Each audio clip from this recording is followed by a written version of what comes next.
తిరుమల తిరుపతి దేవస్థానం కీలక నిర్ణయం తీసుకుంది. ఇక నుంచి తిరుమలలో రాజకీయ ద్వేషపూరిత ప్రసంగాలను నిషేధించాలని నిర్ణయించింది. సాధారణంగా శ్రీవారి దర్శనం తర్వాత వీఐపీలు ఆలయం ముందు మీడియాతో మాట్లాడడం తెలిసిందే. అయితే గత కొంతకాలంగా కొంతమంది లీడర్స్ రాజకీయ ప్రసంగాలు, విమర్శలు చేయడం తరచుగా జరుగుతోంది. దీంతో తిరుమలలో ఆధ్యాత్మిక వాతావరణానికి ఆటంకం కలుగుతుంది.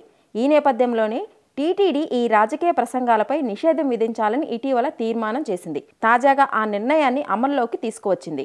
ఎవరైనా ఈ నిబంధనలు ఉల్లంఘిస్తే చట్టపరమైన చర్యలు తీసుకుంటామని టీటీడీ పేర్కొంది. మరోవైపు స్థానికులకు శ్రీనివాసుడి దర్శనాన్ని టీటీడీ ఇటీవల పునరుద్ధరించింది. ఈ మేరకు డిసెంబర్ 3 మొదటి మంగళవారం స్థానికులకు శ్రీవారి దర్శనం కల్పించేందుకు ఏర్పాట్లు చేస్తోంది. తిరుపతి అర్బన్, తిరుపతి రూరల్, చంద్రగిరి, రేణిగుంట మండలాలతో పాటు తిరుమలకు చెందిన స్థానికులు తమ ఆధార్ ఒరిజినల్ కార్డును చూపించి టోకన్లు పొందవచ్చని టీటీడీ తెలిపింది. ఈ టోకన్లు డిసెంబర్ 1వ తేదీ తిరుపతి మహతి ఆడిటోరియంలో, తిరుమలలోని బాలాజీ నగర్లోని కమ్యూనిటీ హాల్లో ఉదయం 5 గంటలకు జారీ చేయనున్నారు.